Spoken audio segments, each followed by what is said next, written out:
There's this beautiful, ancient saying about respect that many of us have probably heard our entire lives. But what if we've kind of been missing the point all along? So today, let's really dig into what that saying is truly asking of us. So here it is. Yatra nayastu pujante ramante tatra devata. Now, for a lot of us, these words are probably pretty familiar, right?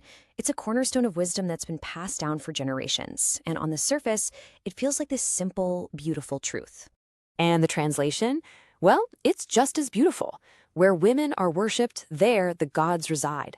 I mean, it paints this picture of a perfect society, doesn't it? One where divinity itself is right there, wherever women are held in the highest honor. That's setting the bar incredibly high for what it means to live a good, virtuous life.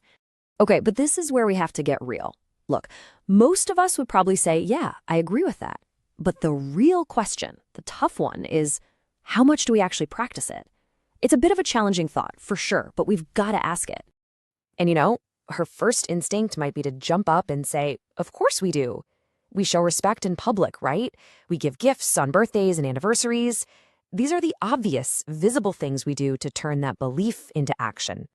And look, those things totally come from a good place, but we've got to stop and ask, is that really enough? I mean, do a few gifts really live up to that powerful word worship that the verse uses? Think about it for a second. Let's consider the huge, often invisible dedication a woman gives throughout her entire life. All those countless things she does for her husband, for her father, her son, her brother. It's just this constant flowing river of care and commitment. So with all that in mind, can we honestly believe that one material gift, no matter how nice it is, can ever truly match the value of that lifelong contribution? Does it even come close to satisfying that level of effort? And this is where we get to a really crucial realization. The true desire isn't for gold jewelry or fancy clothes. It's like we've been focusing on the wrong currency this whole time. We're mistaking material value for what really, truly matters, that emotional and spiritual value. So, what is wanted then? Well, this is the path to true respect. First step, sincere respect.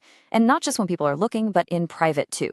Next, your time, your actual focused attention and just being present. Then your dedication, your commitment, your effort. And last, but definitely not least, a real sense of equality, valuing her as a true equal partner in life. And this right here really boils it all down. The greatest gift isn't something you can just go out and buy. It's your effort, that day in, day out choice to show her that you see her, you get her, and you value her for who she is.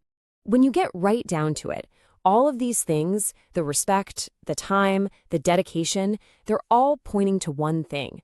It's all about showing her that she has a real, undeniable, and equal place in your life. It goes way beyond just saying thanks. It's about affirmation, it's about belonging. And just like that, we're back where we started. It's only when we practice this deeper, more meaningful kind of respect that we can even begin to say we're living by this verse. That's the only way we can genuinely create a space where, well, the gods reside. So that leaves us with one last question, and this one's for you. Now that we see respect, not as a one-time gift, but as this ongoing practice of giving your time, your dedication, and that true sense of equality, can you honestly say you're living by this verse? It's a tough question, but it's one that's worth reflecting on for all of us.